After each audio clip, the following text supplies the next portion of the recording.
Hello, beautiful Facebook fam. Emily the Diamond here. I am soaking up the crisp, beautiful mountain air here. I'm at the back of Wanaka in a place called Albert Town. We're visiting our Kiwi cousins. We're so lucky. I was joking around at the airport yesterday. I'm so glad I married a New Zealander because this is what we get to do. This is what we get to go and see. I don't know if you guys can see up there, but the really beautiful snow-capped mountains. It is gorgeous. And on the other side is a place called Mount Iron. So we're going to do a hike up there. It's gorgeous here. It's peaceful. It's beautiful. It's clean. It's all the gorgeousness of beautiful Western developed well, we are so privileged. It's just incredible.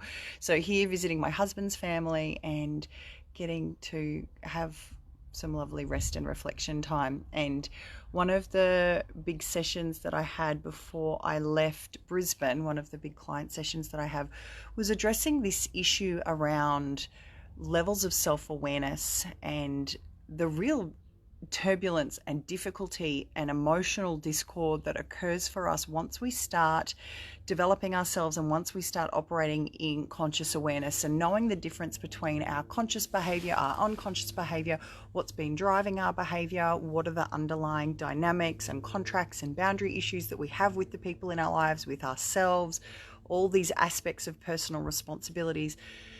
You know, it's a big multi-dimensional thing that we take on when we start going, I'm going to start impacting my behavior, my environment, the quality of my relationships, the quality of my business, the quality of my leadership by addressing my mindset first. And a bunch of the turbulence that comes up is particularly around the paradoxes, the conflicting logic around acceptance. Acceptance is part of the responsibility dynamic. We don't get to take responsibility until we accept everything that has been before, everything that has been done or not done, everything that we did or didn't do, everything they did or didn't do, every way the world is and the world isn't, everything that's right and not right, everything that's fair and unfair, everything that's good, everything that's bad, everything that we say is right, everything that we say is wrong.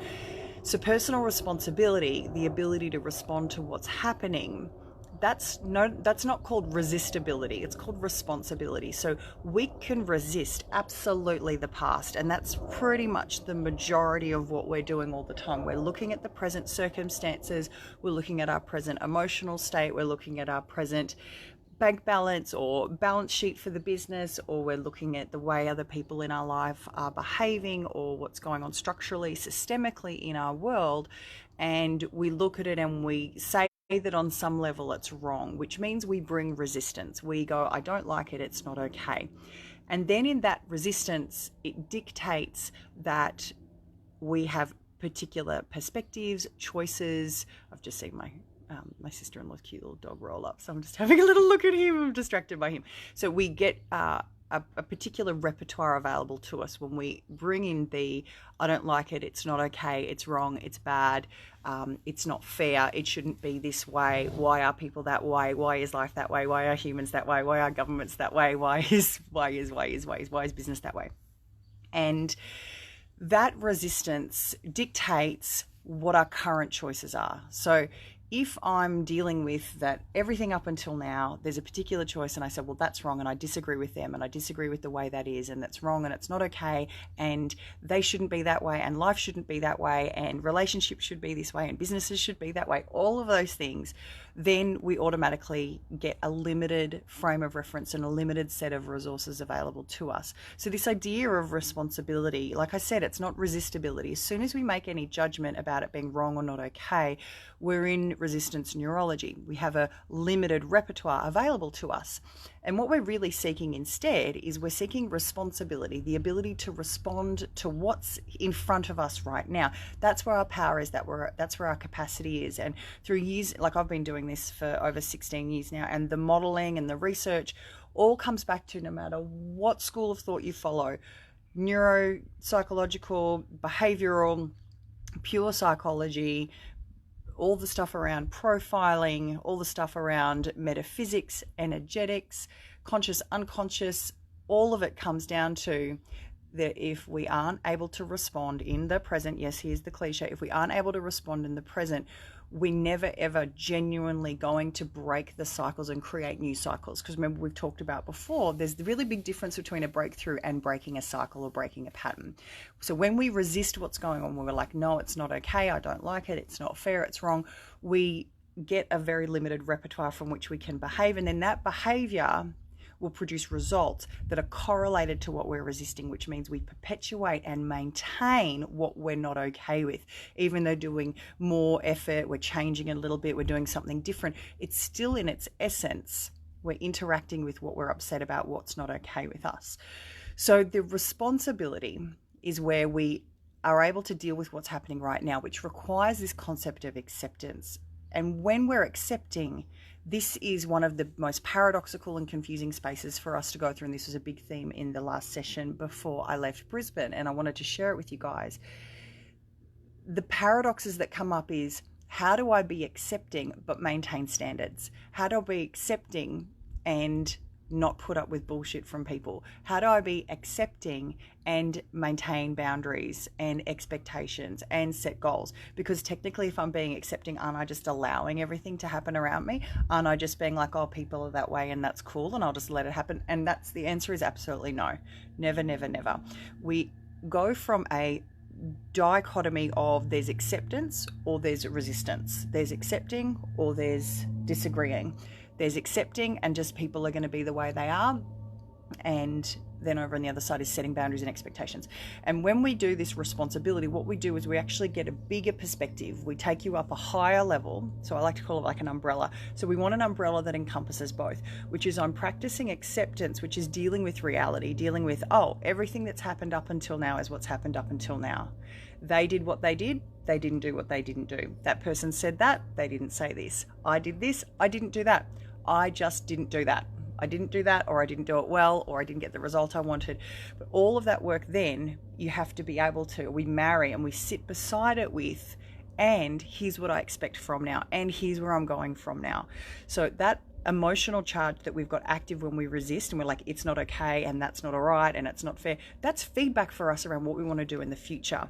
However, we don't typically use that as feedback. We use it as resistance. So we're still upset with ourselves for what we didn't do. We're still upset with the other person for what they should have done or shouldn't have done. We're still thinking that it's unjust that the world is the way the world is. Well, the world is the way the world is as a product of the past. We get to continually create new things. We get to continually intend new things, generate new behavior, new systems, new structures. This is happening all the time, and all great leaps in humanity are because of this. When we surrender to what we've got right now is what we've got right now. And then it's about what am I doing with it? So this big turmoil and this big turbulence that we get when we step into self-awareness is going, oh, I want to be accepting. I want to do things where I create completely new patterns, where I break old patterns. I want to set new standards around behavior and interaction and performance and structures that I put into the world. And then we also have to deal with that I'm upset with how everything is up until now. And so this is where we bring in the stuff around, if you don't couple awareness with processing change, if we don't do that, then we're living in the constant challenge turbulence because we're trying to create from resistance. So this processing, the awareness plus the resistance. Oh, that's a New Zealand garbage truck. If we don't create from the acceptance, we're just perpetuating the old patterns again. And so once we're really, really aware, we then go, oh, I'm stuck in this. I'm challenged by this. I'm having all this emotional feedback, because what we start doing is we start adding another layer of going, that I'm feeling these feelings is not right, that it's not okay. Those feelings are coming up because they're giving you feedback around what needs to be processed and be resolved. And we cannot escape our neurological past, humans. We cannot escape it. It's there. The memories are there. The charges are there. Our neurology is active.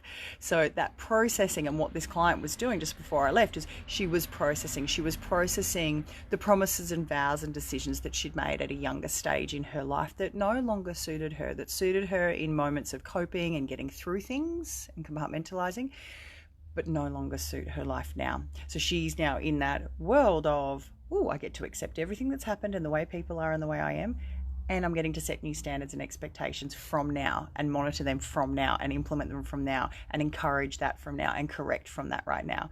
And it's super powerful. I'm getting these great messages from her, that new level of freedom and excitement, and how people just are suddenly behaving differently and interactions are different and a whole bunch of things are just easier.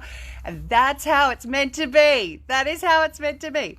All right. So signing off, sending you all a heap of love. Thank you for listening to my long round the house of, these concepts, might be simple in kind of application and reality, but when we bring our complicated humanness to them, they're quite sophisticated. So often it's 2 or 3 concepts together that have to work together for us to make something useful out of them. So I hope that helped, and I hope that gives you guys something in your leadership, in the way you interact in your interpersonal relationships, the way you deal with yourself. One of the other challenges of new levels of awareness is suddenly we're in our head all the time going, oh my God, and then I think this, and then I feel that, and oh my gosh, and now I'm judging myself even more. So that's also part of the turbulence. So that's where we use each other. That's why I've been using coaches for all these years. Okay, I'm going to jump off now. Bye.